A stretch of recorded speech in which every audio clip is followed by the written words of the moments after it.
ஆஸ்திரேலிய open தொடரில் உலகின் number 1 வீரரான ஜோகோவிச் அதிர்ச்சி தோல்வியடைந்தார். இது குறித்த கூடுதல் விவரங்களோடு நமது செய்தியாளர் மதியழகன் இணைகிறார். வணக்கம் மதியழகன், தோல்விக்கான காரணம் என்ன, விவரம்?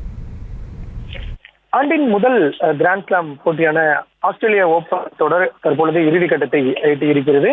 இன்று நடைபெற்ற ஆடவர் பிரிவு முதல் அரையிறுதி ஆட்டத்தில் உலகின் நம்பர் 1 வீரரான செர்பியாவின் நோவாக் ஜோகோவிச் இத்தாலி வீரரான 22 வயதான ஜென்னிக் சின்னரை எதிர்த்து விளையாடினார்.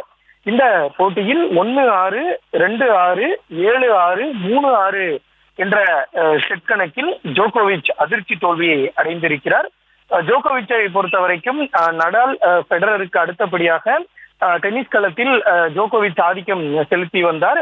இந்த நிலையில் இந்த தொடரிலும் அவர் வெற்றி பெறுவார் என்று எதிர்பார்க்கப்பட்ட நிலையில் தற்பொழுது அரையிறுதியுடன் ஜோகோவிச் வெளியேறி இருக்கிறார். வெறும் 22 வயதான சின்னர் ஜோகோவிச்சை வீழ்த்தி தற்பொழுது இறுதிப் போட்டிக்கு தகுதி பெற்றிருக்கிறார். ஆஸ்திரேலிய ஓபன் தொடரை அதிக முறை வென்றவர் என்ற பெருமையை பெற்றவர் நோவாக் ஜோகோவிச் இதுவரை 10 முறை பட்டம் வென்றிருக்கிறார். இந்த முறை சேர்த்து 11வது முறையாக சாம்பியன் பட்டம் வெல்வார் என்று அவரது ரசிகர்களால் மிகவும் எதிர்பார்க்கப்பட்ட நிலையில் தற்பொழுது நோவாக் ஜோகோவிச் தோல்வி அடைந்திருக்கிறார். ஏற்கனவே கடந்த ஆண்டு நடைபெற்ற விம்பிள்டன் தொடரிலும் அல்கராசுடன் இளம் வீரர் அல்கராசிடம் தோல்வி அடைந்திருந்த நிலையில் தற்பொழுது ஜோகோவிச்சிற்கு 2வது மிகப்பெரிய ஒரு அதிர்ச்சிகரமான தோல்வியாக இந்த தோல்வி அமைந்திருக்கிறது. விவரங்களுக்கு நன்றி மதியழகன். செய்திகளை உடனுக்குடனும் துல்லியமாகவும் தெரிந்து கொள்ள சப்ஸ்கிரைப் பண்ணுங்க.